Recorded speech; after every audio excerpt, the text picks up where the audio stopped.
Okay, there's a question related to recent tests, and I can address that question probably best by not specifically addressing that question until I first address what I'm going to say here. Okay, so if the point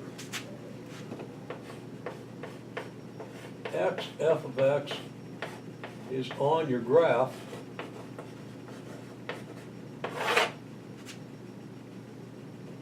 then the question is each of these points on the graph? Okay, well, they can't all be on the graph, but for each one, would that point necessarily be on the graph? Okay, so, well, first of all, here's a graph of some function, probably some polynomial. Here's x, here's f of x. Okay, so maybe you're given the points. Maybe the points are 3, 4. Okay, might be the point 3, 4. But we're just going to call it x, f of x for right now. The question then is, where is the point negative x, f of x? Okay, well, I'm going to use a couple colors here, and I should have been prepared to do that, but okay, here we go. Now I've got several choices. So, let's take the point negative x, f of x. Where's that going to be? Well, if x is here, where is negative x? Well, it's on the opposite side of the y-axis at an equal distance. So negative x should probably be here. Now where's the point negative x, f of x? Well, the y-coordinate is f of x. Y-coordinate of this point is f of x. Everywhere on this horizontal line, the y-coordinate is f of x. So if the x-coordinate is this, the y-coordinate would be this. Okay? So this is the point negative x, f of x. Right here. It's not on the graph.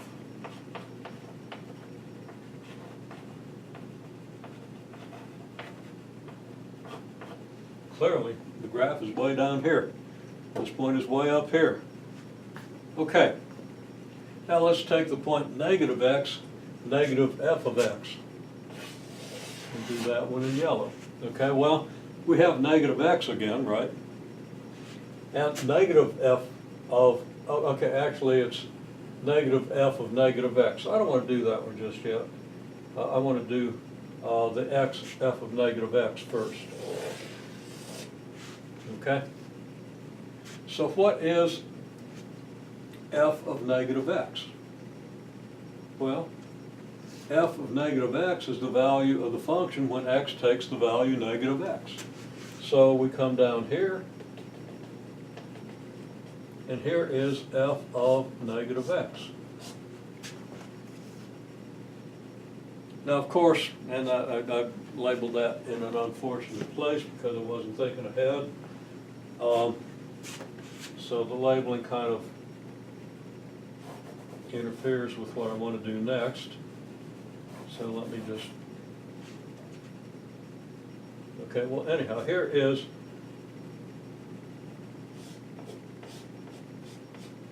f of negative x on the y-axis. So on this line, on this whole line, y equals f of negative x. Okay? Just like on this line, and I didn't label it, but I could have on this line, y equals f of x. Well, where then is the point x, f of negative x? Well, the x-coordinate is x. The y-coordinate is f of negative x, so the y-coordinate is f of negative x all the way over across this line and only on that line, so that the point here is x, f of negative x.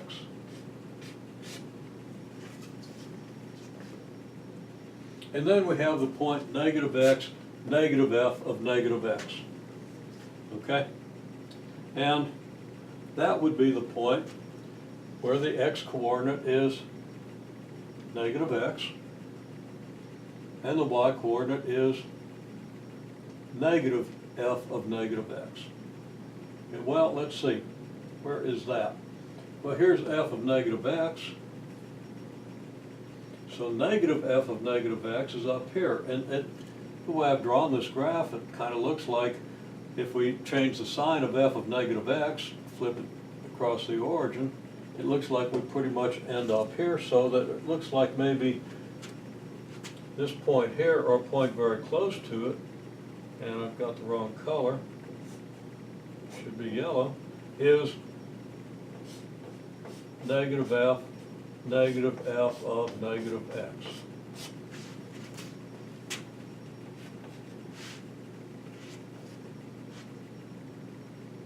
Now, it looks like maybe the negative x, negative f of negative x coincides with negative x, f of x. Does that tell us something about symmetry? I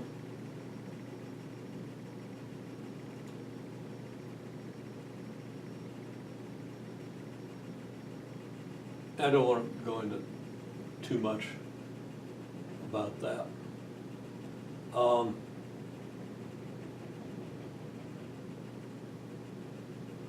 But I will say, I will say that the fact that the point here, which I didn't label, which is negative x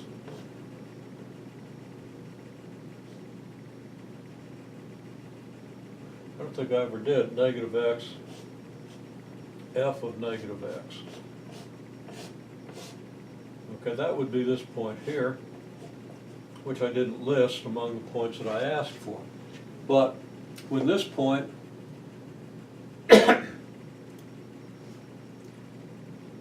is symmetric with respect to the origin at this point, well, that's a symmetry with respect to the origin, okay? I don't want to talk too much about that. I want to talk right now about the mechanics of locating points of this nature. So we've located these points, and we've located x, f of negative x, and I also wrote in the point negative x, f of negative x. Maybe I ought to circle that with a different color so we don't associate it with one of these. Okay, well, now, the problem on the test said the point negative 3, 2 is on the graph of some function y equals f of x.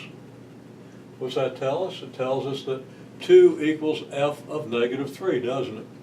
Because negative 3 is the x-coordinate. If this is on the graph of f of x, then f of negative 3 has to equal 2. So right there we have it. So y equals 2 when x equals negative 3.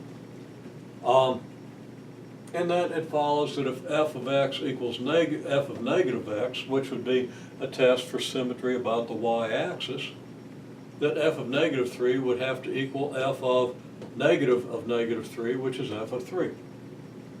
Okay, well, if the graph looks like this, then negative 3 is here, and 3 is here, and f of 3 is not equal to f of negative 3, because f of negative 3 would be 2, and f of 3 looks like it might be a little less than negative 2. Okay, so that's the kind of test that we would make. Now, I don't want to go through all the details because the graph is all jumbled up, but this is the idea that we're getting at on this problem, okay? And what I say here is if 3, 2's on the graph, then negative 3, 2,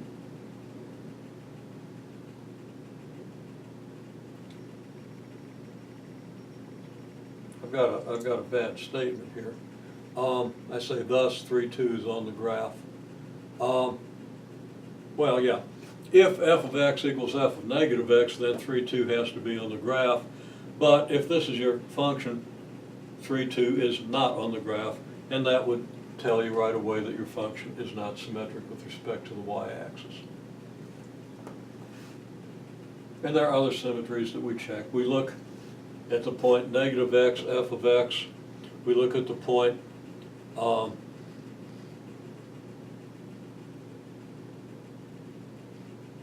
x, f of negative x.